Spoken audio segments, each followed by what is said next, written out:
பிரசுரம் இந்த நிறுவனத்தின் மூலமா பல வருஷங்களாக typewriting, short hand, computer books publish பண்ணிட்டு வந்துட்டு இருக்கோம்.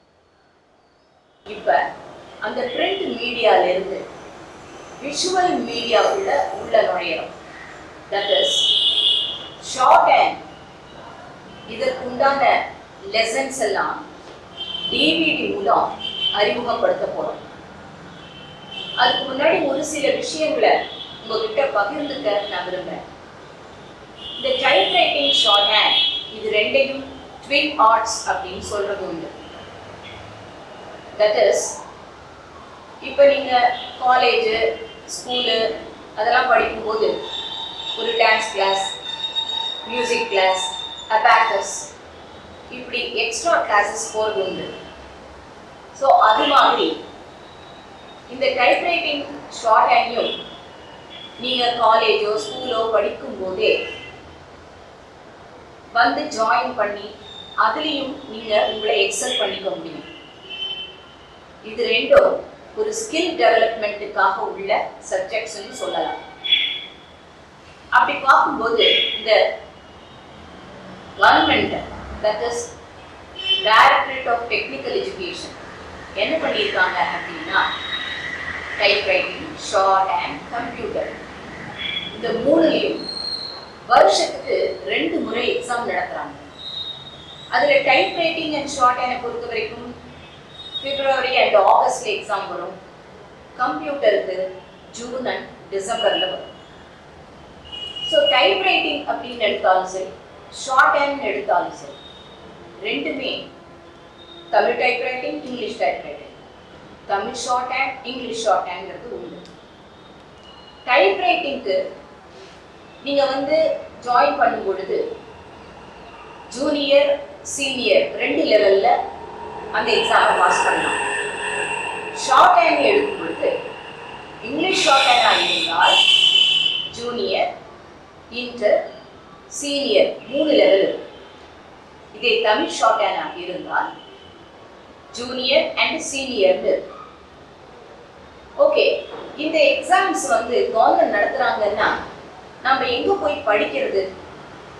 ரெகக்னைஸ்ட் கவர்மெண்ட் ரெகக்னைஸ்ட் இன்ஸ்டிடியூட்ஸ் இருக்கு. அங்க போய் நீங்க டைப்ரைட்டிங், ஷார்ட் ஹேண்ட் இது ரெண்டையும் படிக்கலாம். இப்ப இதை படிக்கிறதுனால உங்களுக்கு என்ன யூஸ் இருக்கும் அப்படின்னா, இப்ப கவர்மெண்ட் டிஎன்பிஎஸ்சி எக்ஸாம்லாம் நடத்துறாங்க. குரூப் 1, குரூப் 2, குரூப் 3 அப்படின்னு. அதுக்கப்புறமா கவர்மெண்ட் ஜாப்க்கு நீங்க ஜாயின் பண்ணணும், அதுக்கு அப்ளை பண்றீங்கன்னா இந்த typewriting and short hand and computer certificates அவசியம் தேவைன்னே அவங்க கொடுத்துருக்காங்க. ஸோ டைப்ரைட்டிங் நீங்கள் ஜாயின் பண்ணும்போது ஃபர்ஸ்ட் 6 மந்த்ஸில் ஜூனியரை முடிச்சு அடுத்த 6 மந்த்ஸில் சீனியரையும் முடிச்சுக்கலாம். ஆனால் ஷார்ட் ஹேண்ட் எடுக்கும் பொழுது ஷார்ட் ஹேண்டுக்கு முதல்ல லெசன்ஸ் படிச்சாங்க. அதை முடிச்சதுக்கு அப்புறம் தான் எக்ஸாம் அப்பியர் ஆகிறதுக்கான ப்ராக்டிஸுக்கே உட்காரும். ஓகே, அதை பற்றின டீட்டெயில்ஸை நான் அப்புறம் சொல்கிறேன். இப்போ ஷார்ட் ஹேண்ட் அப்படிங்கிறது எப்படி வந்துச்சு, எதுக்காக ஷார்ட் ஹேண்ட் ஒன்று உருவாக்கப்பட்டது அப்படிங்கிறத பார்ப்போம். இப்போ ஷார்ட் ஹேண்ட் உருவாக்கினது யாரு அப்படின்னா சர் ஐசக் பிட்மன் அப்படிங்கிறவர் தான். அவர் பிரிட்டிஷ் பர்சன். அவர் ஒரு இங்கிலீஷ் ப்ரொஃபஸராக இருந்தார். ஸோ காலேஜில் இங்கிலீஷ் ப்ரொஃபஸராக இருக்கும் பொழுது இந்த நோட்ஸ் எல்லாம் எடுக்கும்போது நம்ம டைரக்டாக இங்கிலீஷில் எழுதுறது கொஞ்சம் கஷ்டமாக இருக்கும், டைம் எடுக்கும்.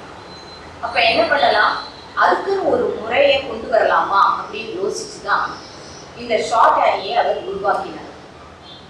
ஸோ 1837 தான் ஃபர்ஸ்ட் ஷார்ட் ஹேண்ட் பப்ளிஷ் ஆச்சு. ஆக்சுவலாக பார்த்தீங்கன்னா சர் ஐசக் பிட்மனுடைய 24 வயசுல அவர் அந்த ஷார்ட் ஹேண்டை பப்ளிஷ் பண்ணிட்டார். ஓகே, அப்ப நாம படிக்க வேண்டியது அவர் பப்ளிஷ் பண்ணியிருக்கிற பிட்மன் ஷார்ட் ஹேண்ட் புக். இது எல்லா இடத்துலையும் கிடைக்கும். ஈவன் லக்ஷ்மி பிரசுரத்துலையும் அது அவைலபிளாக இருக்கு, இல்லை அதர் ஷாப்ஸில் கூட அவைலபிளாக இருக்கும். அந்த புக்ஸ்ல இருக்கக்கூடிய லெசன்ஸை தான் நம்ம முதல்ல படிக்க போறோம். ஸோ அப்படி பார்க்கும்போது அந்த புக்கில் லெசன்ஸ்ன்னு எடுத்தீங்கன்னா நிறைய சாப்டர்ஸ் இருக்கு. பட் ஒரு எக்ஸாமுக்கு அப்பியர் ஆகிறதுக்கு என்ன தேவையோ அதை நம்ம படிக்கலாம். தட் இஸ் ஒரு 33 சாப்டர்ஸை நம்ம ஃபினிஷ் பண்ணிட்டாலே முதல்ல ஜூனியர் கிரேட் எக்ஸாமுக்கு போக முடியும். அதுக்கு அடுத்தாப்புல இன்டர், அதுக்கப்புறம் சீனியர். அப்போ ஜூனியர் கிரேட் எக்ஸாம் அப்படிங்கிறது இந்த லெசன்ஸை முடிச்சு ஸ்பீடு ப்ராக்டிஸ் பண்ணணும். ஸ்பீடுங்கிறது எடுத்த உடனே வராது. ஸோ லெசன்ஸை முதல்ல முடிச்சதுக்கு அப்புறமா நம்ம கொஞ்சம் கொஞ்சமாக அந்த ஸ்பீடை இன்க்ரீஸ் பண்ணிட்டு அப்புறம் தான் எக்ஸாமுக்கு அப்பியர் ஆகும். அதே மாதிரி இன்டர் அப்படின்னு வரும் பொழுது அடுத்த லெவல், தென் சீனியர் வரும் பொழுது அது அடுத்த லெவல். ஸோ இப்படி ஒரு லெவலையும் நம்ம பாஸ் பண்ண முடியும். ஸோ அப்படி வரும் பொழுது இப்போ ஷார்ட் அண்டுடைய லெசன்ஸ் அப்படின்னு சொல்றச்சே அந்த சாப்டர்ஸ்க்கு ஒன்னொன்னையும் நாம படிச்சு நல்லா புரிஞ்சுக்கிட்டாதான் ஸ்பீட் லெவலுக்கு வரும் பொழுது எழுதவே முடியும்.